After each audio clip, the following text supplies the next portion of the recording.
নমস্কার, সকলকে স্বাগত জানাই আমাদের চ্যানেলে। আপনার দিনটি শুভ হোক এই প্রার্থনা করে আজকে রাশিফলের ভিডিওটি শুরু করছি। তার আগে দেখে নেওয়া যাক আজকের দিনপঞ্জিকা।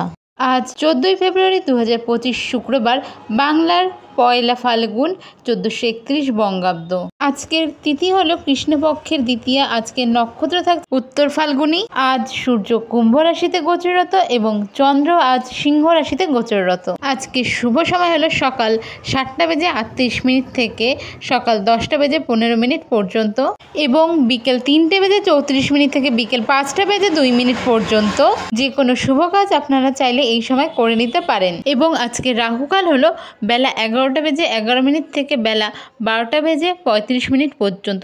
এই সময় যে কোনো শুভ কাজ করা থেকে বিরত থাকুন। চলে যাওয়া যাক রাশিফলের বিস্তারিত আলোচনায়। মীন রাশির জাতক জাতিকাদের ক্ষেত্রে কিন্তু এই সময় ষষ্ঠে চন্দ্রের গোচর। তো ষষ্ঠে চন্দ্রের গোচর মানে হচ্ছে শত্রুপক্ষকে কিন্তু এই সময় উপযুক্ত জবাব দিতে পারবেন এবং নিজের জায়গা ঠিক রাখতে সক্ষম হবেন।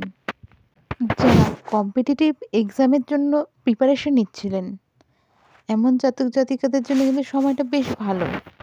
পরিচিতির সার্কেল বাড়তে চলেছে। পরিচিতির সার্কেল থেকে কিন্তু এই সময় ভালো কোনো লিড পেতে পারেন যারা বিজনেসের সাথে যুক্ত রয়েছেন। আর্থিক লেনদেনের ক্ষেত্রে একটু সাবধানতা বজায় রেখে ভালোভাবে বুঝে অবশ্যই করবেন। অহেতুক কোনো বিষয় নিয়ে কিন্তু এই সময় বাদ বিবাদে আপনি যাতে না জড়ান সেই দিকটাতে নজর রাখবেন।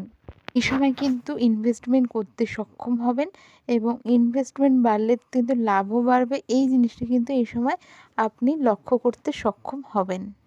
হঠাৎ করে কোনো জার্নি এই সময় প্ল্যান হতে পারে। আধ্যাত্মিক বিষয়ের দিকে কিন্তু এই সময় আপনার রুচি বাড়ছে। কোনো ভালো গুরুর সান্নিধ্যে কিন্তু এই সময় আপনি আসতে পারেন। চেষ্টা করুন প্রায়োরিটি বেসিসে পেন্ডিং যেই কাজগুলো রয়েছে যেগুলি প্রায়োরিটি বেসিসে আগে করা সেগুলি আগে করে নেওয়ার। এই সময় কাজ ঝুলিয়ে রাখবেন না। এই সময় কোনো বাক বিবাদে জড়াবেন না। আজকে কোনো মাঙ্গলিক অনুষ্ঠানে আপনার অংশগ্রহণ করতে হতে পারে বা বাড়িতে কোনো মাঙ্গলিক অনুষ্ঠানের কথা হতে পারে। যাদের দীর্ঘদিন ধরে বিয়ের কথা হয়ে হচ্ছিল না তাদের কিন্তু এই সময় বাড়িতে বিয়ের কথা হতে পারে। আজকের আপনার শুভ সংখ্যা হলো 35। আজকের আপনার শুভ রং হলো লাল। আজকের আপনার রেমেডি হলো সূর্যদেবকে সকালবেলা জল দিয়ে অর্ঘ্য দিয়ে দিন শুরু করুন।